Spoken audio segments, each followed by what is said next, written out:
vocês devem ter visto, foram justamente as tarifas do Trump. Então, ontem o Trump anunciou o maior aumento tarifário da história do planeta. Uma tabela de tarifa para vários países, mais de 100 e tantos países, incluindo o Brasil. Ele chamou isso de o Dia da Libertação, o Dia da Liberação, Liberation Day, americano.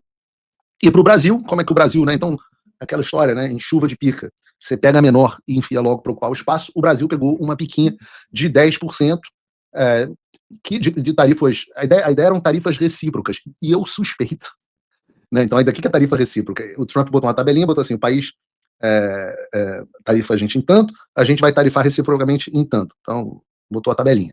No Brasil, ele botou que o Brasil tarifa os Estados Unidos em 10, então ele vai tarifar o Brasil de volta em 10. Eu não quis falar para ninguém ontem lá, mas o Brasil não tarifa os Estados Unidos em 10. A média de impostos do Brasil para os Estados Unidos é de 80 e poucos %. É que eu acho que eles não entenderam o nosso sistema tributário esquizofrênico. E não vou ser eu que vou contar. Não vou mesmo, porque eu não quero que o Brasil seja tarifado, porque isso ferra muita gente no Brasil. Nunca pedi tarifa para o Brasil, até é uma das coisas que estão sendo discutidas nas ordens executivas lá, e eu sempre sou meio contra esse negócio de tarifa. Mas no Brasil você tem, né? Você tem o imposto de importação, você tem PIS, você tem, sei lá, COFINS, você tem não sei o quê, os impostos em cascatas, e por isso que você chega a 85%. Eu já tive empresa de importação e exportação. E é uma coisa absolutamente inacreditável quanto que o Brasil tarifa. Mas eu acho que o Trump... Eu estava ontem lá, e obviamente perguntei sobre essa questão das tarifas, etc.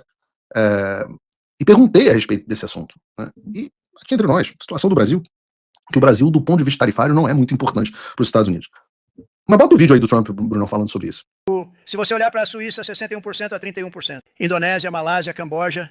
Olha para o Camboja, 97%. Vamos reduzir para 49%. Eles fizeram uma fortuna com os Estados Unidos da América. Reino Unido, 10%. E vamos para 10%. Então faremos a mesma coisa.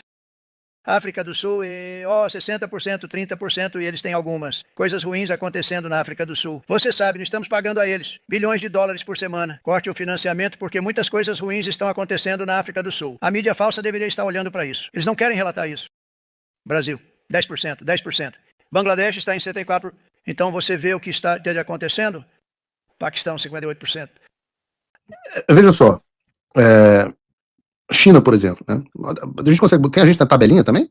Eu quero analisar ótimo. Deixa aí pra gente, Bruno. O Brasil tá nessa lista, mas pega a China, por exemplo. A China, na conta deles, taxa os Estados Unidos em 67%. E a partir do próximo sábado, a China vai ser taxada em 34%. A União Europeia taxa os Estados Unidos em 39%, vai ser taxada em 20%. E o Brasil, como eu disse, 10% vai ser taxado em 10%. Tá errada essa conta, totalmente errada, mas deixa assim, é bom pra gente. Mas o fato é que os Estados Unidos não têm um comércio muito relevante com o Brasil. Né? Vejam esse gráfico aí de 2024. O Brasil não é nem um dos 10 maiores parceiros comerciais dos Estados Unidos. Tá? Que o Brasil não está nem no gráfico. O Brasil representa menos de 2% do comércio com os Estados Unidos.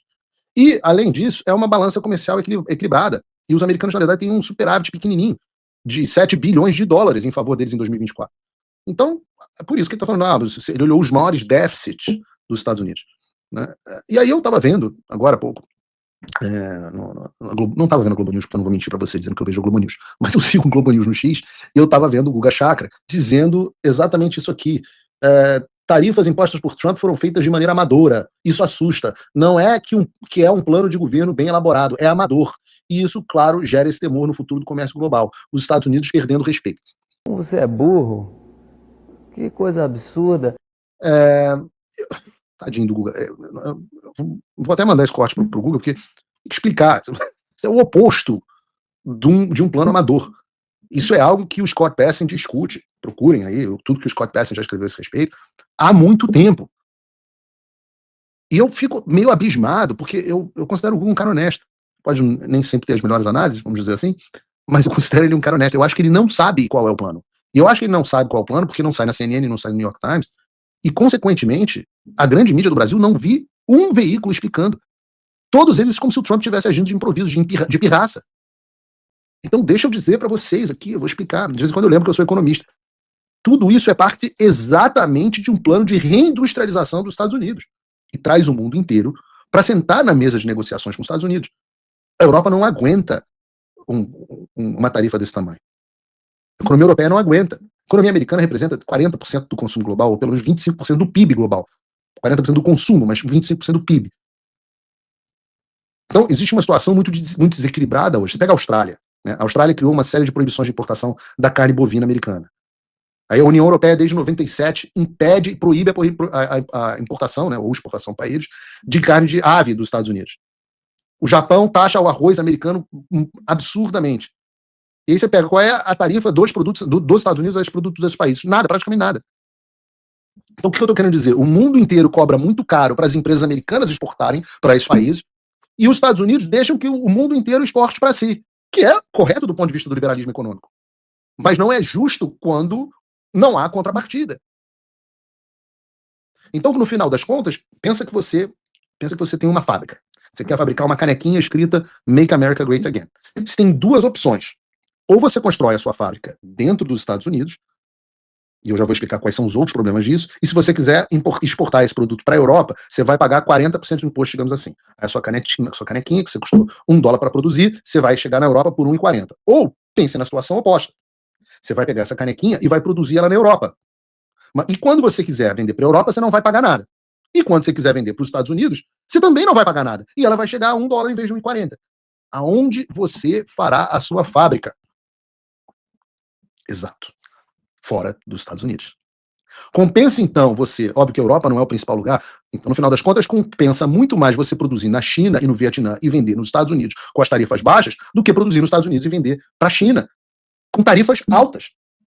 E você não precisa ser assim, nenhum mago. Você não precisa ter ido para o MIT para você entender que esse tipo de acordo beneficia todo mundo, menos os Estados Unidos. Então essa é a primeira razão deste plano que não tem nada de improvisado. Então agora o que acontece? Os países vêm e falam assim, poxa, Trump, vamos negociar aí, pô. Eu baixo um pouquinho a minha tarifa, você baixa um pouquinho a sua. Vamos sentar na mesa de negociação.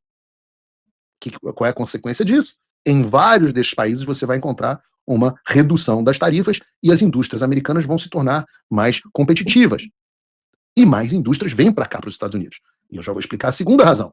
A segunda razão de quando você faz uma coisa dessa é que você enfraquece o dólar como moeda. E aí você pode pensar, Paulo, então o Trump quer que o dólar caia? O Trump está querendo enfraquecer o dólar? Poxa, mas não é bom para os Estados Unidos ter um dólar alto? Não! Não.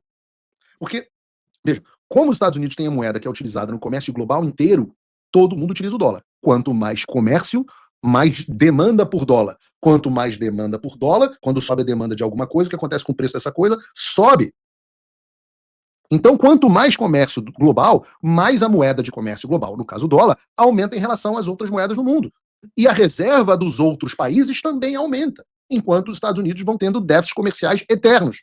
E os seus produtos ficam mais caros. Então, já é ruim você ter fábrica aqui nos Estados Unidos, porque você tem que pagar tarifa para exportar para os outros países que você não paga para exportar para os Estados Unidos. Já é ruim por isso. Mas também é ruim porque a moeda deste país é uma moeda muito cara. Então, quando o seu produto que é fabricado nesta moeda, no caso o dólar, é exportado para os outros países, ele chega caro. Faça um paralelo com a China, por exemplo. Ou com o Brasil. Se você quiser fazer uma fábrica no Brasil, seu custo de produção vai estar em real. Seu produto vai ter um custo em real. É mais barato do que dólar. Então é ruim para a indústria de um país ter uma moeda muito valorizada. É mais caro você produzir em um local onde a matriz de produção é em dólar do que você produzir na China, em renminbi, ou yuan, ou você produzir no Brasil, em real, ou o que quer que seja. Então os produtos americanos ficam pouco competitivos. A China sabe tanto disso, que a base da China ter atraído a indústria do mundo inteiro para ela é que ela fez uma desvalorização pesada na moeda. O Paulo Guedes, do Bolsonaro, fez isso também no Brasil, desvalorizou o real propositalmente para tornar os produtos brasileiros mais competitivos. Ou seja, se você enfraquece o dólar, essa diferença diminui e os produtos americanos se tornam mais competitivos.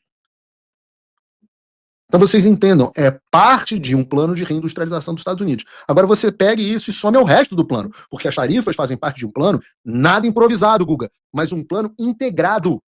Porque junto a isso você tem uma energia barata, a política do drill, baby, drill, onde você tem energia barata nos Estados Unidos. Energia é sempre um dos maiores custos de produção, derruba o preço da energia. Os Estados Unidos basicamente estão voltando à autossuficiência energética no próximo ano.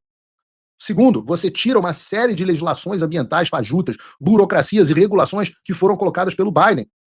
Menos burocracia, menos custo, mais liberdade para a produção. Terceiro, o Trump está prometendo a maior redução de impostos da história dos Estados Unidos. Então a fórmula é essa. Produto mais competitivo, energia mais barata para produção, menos impostos, tarifas equivalentes. Isso faz com que fábricas saiam dos outros lugares e migrem para os Estados Unidos. Tipo, você é tão inteligente assim, poxa, por que o Trump não fez antes, etc. Não é um plano sem risco. Por quê? Porque menos comércio também significa necessariamente menos crescimento econômico. Pelo menos no curto prazo e da maneira como as economias são organizadas hoje. E é por isso que a Bolsa Americana está caindo, é por isso que o custo de alguns produtos vai subir, até que você veja essa reorganização global, essa nova ordem econômica mundial. Qual é a aposta do Trump? É que tomando essas medidas agora, no ano que vem, que é um ano das eleições legislativas midterm, né, que é quando você elege parte do Congresso de novo, nós tenhamos uma economia pujante, como nunca antes. É uma aposta. E é uma aposta difícil. Porque até o momento isso não tem tirado a popularidade do Trump. Nos institutos de pesquisa já trouxe aqui, ele continua com a alta popularidade, o Partido Democrata está com uma das piores aprovações na história, mas se a economia não reagir rapidamente e o suficiente, e ficar de fato pujante no ano que vem, como nunca antes se viu, ou pior do que isso, se houver algum crash econômico, né, economia eu brinco sempre comparando com a medicina, às vezes você tem um efeito colateral que leva o paciente ao colapso. E se isso acontecer, nós estamos ferrados em 2026. Então, essa aposta é tudo, Guga, menos uma aposta improvisada ou atrapalhada. Ela é uma aposta grande, pensada e ousada. Agora eu entendi! Agora eu saquei! Agora todas as peças se encaixaram!